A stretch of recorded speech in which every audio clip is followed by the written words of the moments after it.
Welcome, Seeking Souls. You are listening to a new episode on our Christian podcast. Tonight, leave all your worries behind.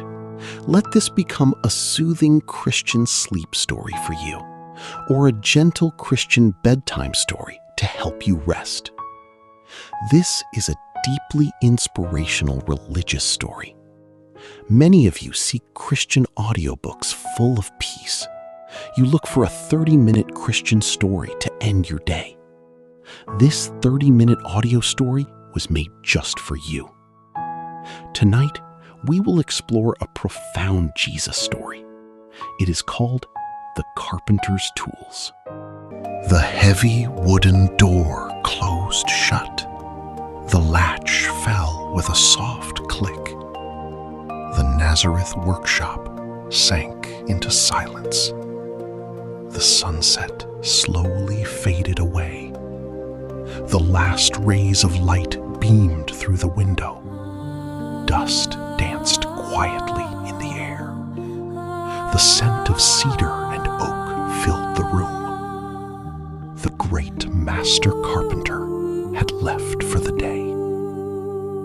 He is Jesus Christ. To the village, he is a humble craftsman. To the heavens, he is the Creator. Darkness gently blanketed the room. And then a miracle happened.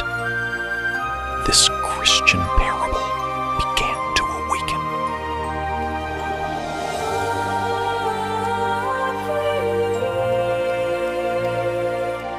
Moonlight illuminated the workbench. It formed a glowing little stage. From inside wooden boxes and leather bags, the tools of the carpenter began to stir. They bore many scratches. They were soaked in the sweat of the carpenter. But tonight, they did not want to rest. They were harboring deep resentments. An urgent meeting was called to order. Brother Saul slithered to the front. His teeth were sharp and gleaming in the dark. "Order," he roared. "We must settle everything tonight. The harmony in this workshop is broken. There are those who are unworthy to serve the Master. They are annoying. They ruin our shared work." Whispers of agreement filled the bench. This is not just a tale. It is a miniature church sermon, a profound lesson in Christian harmony. Brother Hammer jumped onto a wooden block. "I will be the judge," he boomed. "I am the strongest. I make the most impact." But immediately, a loud shout rang out. "Absolutely not," Brother Screwdriver objected. "If anyone must leave, it is you, Brother Hammer. You are far too loud. You do nothing but smash and bang all day. You have no finesse. You only use brute force." The iron face of Brother Hammer turned red. "You dare accuse me?" he growled. "I hold everything together. Without me, nothing is secure." He pointed straight at the screwdriver. "If I must go for being loud, then you must go too. You work far too slowly. You spin in meaningless circles. You are boring and dizzying." The argument grew heated. Brother Screwdriver turned his anger toward Brother Plain. Brother Plain is a hypocrite. He always pretends to be so smooth, but he is completely superficial. He only works on the surface. He never goes deep into the core of anything. Brother Plain sneered. "I remove the flaws. I create beauty.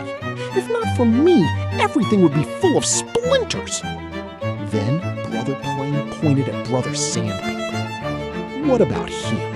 He is rough and abrasive. He causes irritating friction wherever he goes. He hurts all of us." Brother Sandpaper curled up, his voice raspy. "I prepare the surface for the oil. I do the hardest, most painful work. You shiny tools will never understand." Brother Sandpaper was not finished. He pointed his gritty edge at Brother Ruler. "If I leave, the ruler comes with me. He is the most arrogant tool here. He always looks at everyone with judgment. He forces people to his strict standards. If anyone deviates a millimeter, he condemns them. Brother Ruler stood perfectly straight. Without me, there is only chaos. I bring order. I bring the truth of dimensions. You are all wild and unruly.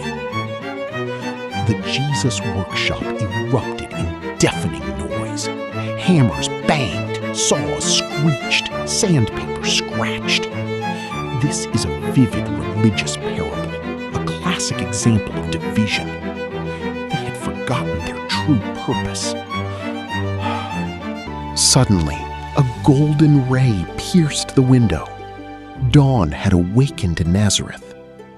The workshop door swung open. The loud arguments died instantly. Every tool fell motionless to the table. Jesus walked in. He took a deep breath of the cedar air. He was not angry. He was not rushed.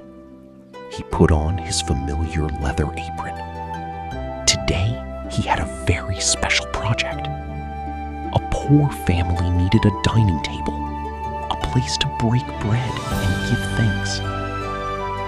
He walked to the bench. He looked down at the divided tools. He knew their flaws perfectly. He knew the hammer was forceful. He knew the plane was superficial. He knew the sandpaper was harsh and the ruler was too rigid. But he did not throw anyone away. This is grace. This is the true grace of God. He chose an old slab of oak. It was rough and full of flaws. First, he picked up Brother Ruler. He did not use the ruler to reject the wood. He used it to understand. He found potential within the imperfections. Next, he used Brother's saw. Firm, rhythmic cuts echoed in the room. Yesterday's angry screech became a song of freedom. The saw carefully removed the excess weight. Then he picked up Brother Plane. Long ribbons of wood fell to the floor. The plane's superficial nature was perfect now. It shaved away the rough bark. It revealed the beautiful hidden grain inside. He called upon Brother Hammer and the screwdriver. The hammer drove the pegs deep. The screwdriver spun tirelessly in circles. Together, they created an unbreakable foundation. Finally, he used the sandpaper. The rubbing was intense. Sawdust flew into the air. But under his gentle hands, the friction did not destroy, it polished. Every tiny blemish vanished completely. Only perfect smoothness remained. He wiped his brow. He rubbed golden olive oil onto the wood. The grain glowed brilliantly. "It is finished," he whispered. Night fell on the workshop once more. But this time, there were no arguments. There was only a reverent silence. The tools lay on the bench, covered in sawdust. They were exhausted, but deeply happy. They looked at the center of the room. There stood a masterpiece, a perfect table. Brother Hammer spoke first. His voice was no longer booming, but humble. "Brothers, we were so blind. We only looked at the flaws," Brother Plane whispered. "We judged each other," Brother Ruler added softly. Brother Screwdriver spoke with awe. "We are all completely different. We have sharp edges and rough surfaces. But today, I felt the hands of the Master Carpenter. When he holds us, our flaws become his instruments. Our weakness creates his strength." Dear friends, the story of the carpenter's tools does not end in Nazareth. It is a wonderful teamwork parable, a perfect reflection of the body of Christ and a profound sermon illustration for us all. In life and in our communities, we are often like those tools in the dark. We look at the sharp edges of others. We judge the loud, the rough, or the rigid. We forget that we all belong in God's toolbox. An inspirational story about teamwork reminds us God does not call the perfect. He perfectly uses the called. He uses our roughness to polish. He uses our rigidity for a strong foundation. When you seek Jesus' parables explained, always remember this church unity parable. No single tool can create a masterpiece alone. We desperately need each other. We need true Christian unity. Now, as the night grows quiet, I hope this motivational Christian story brings you peace. Bedtime stories for adults often hold the deepest truths. Close your eyes now.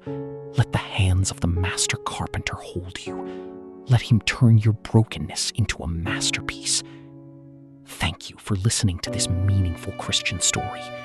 May peace remain with you tonight.